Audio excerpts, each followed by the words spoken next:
আজকের বিষয়টা কি কারা মেরেছে?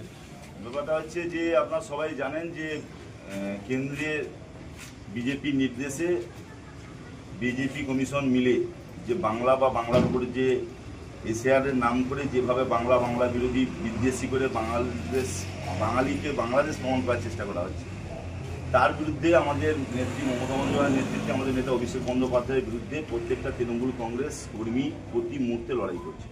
আমাদের যে বিএলওরা কাজ করছে তার সঙ্গে আমাদের বিএলএ যারা আছে, আমাদের দলের বিএলএ যারা আমাদের বিএলএ 2 বলছে, তারা যেমন বিএলওদের সঙ্গে যাচ্ছে প্রত্যেকটা এলাকায়, যাতে প্রত্যেকটা কাজের ক্ষেত্রে সহায়তা করা এবং সঙ্গে ফর্ম পূরণে আমাদের দলের কর্মীরা সহায়তা করছে আমাদের নেতা অভিষেক বন্দ্যোপাধ্যায়ের নেতৃত্বে। ঠিক তেমনিভাবে আজ গত কয়েকদিন ধরে ভগবানপুর গ্রাম পঞ্চায়েতের জলিবার বুথে আমাদের দলের কর্মীরা যখন এই বিএলএ 2 যারা বিএলওর সঙ্গে কাজ করছিল তাদের কদিন ধরে হুমকি দেওয়া হচ্ছে, থ্রেট দেখানো, ভয় দেখানো হচ্ছে।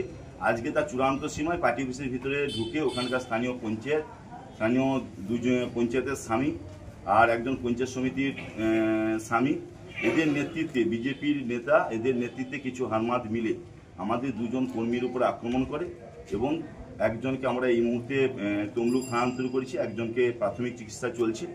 এটা আমরা দলের পক্ষ থেকে, তৃণমূল কংগ্রেসের পক্ষ থেকে ধিক্কার জানাই এবং এর বিরুদ্ধে যাবতীয় যা করো আমরা নিশ্চয়ই করব।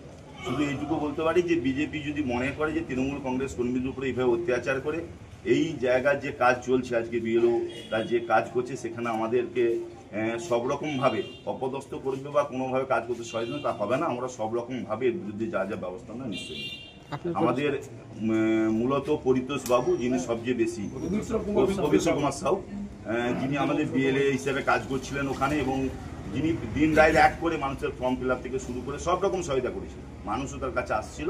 এটা বিজেপি সহ্য করতে পারে, যার জন্য যেহেতু মানুষ আসছে, মানুষকে সহায়তা করা হচ্ছে, যার জন্য তারা আমাদের বিএলএদের উপরে আক্রমণ করে এবং তার ফলে এসে আমাদের একজন অলরেডি তমলুকে স্থানান্তর করতে হয়েছে। আপনার পরিচয়? অরূপ সুন্দর পণ্ডা, সভাপতি ভগবানপুর পঞ্চায়েত সমিতি। আমাদের সঙ্গে যুব সভাপতি সৌরভ আছে, আমাদের উপপ্রধান আছে, আমাদের ওখানকার স্থানীয় নেতৃত্বরা আছে, আমাদের ভগবানপুর গ্রাম পঞ্চায়েত তৃণমূল কংগ্রেসেরও নেতৃত্বরা আছে। তো সবাই মিলে আমরা প্রতিবাদ জানাচ্ছি। আমরা সবাই আছি। আপাতত যিনি চিকিৎসাধীন এখানে আছেন তার আপাতত প্রাথমিক চিকিৎসা হচ্ছে, বাকি আমরা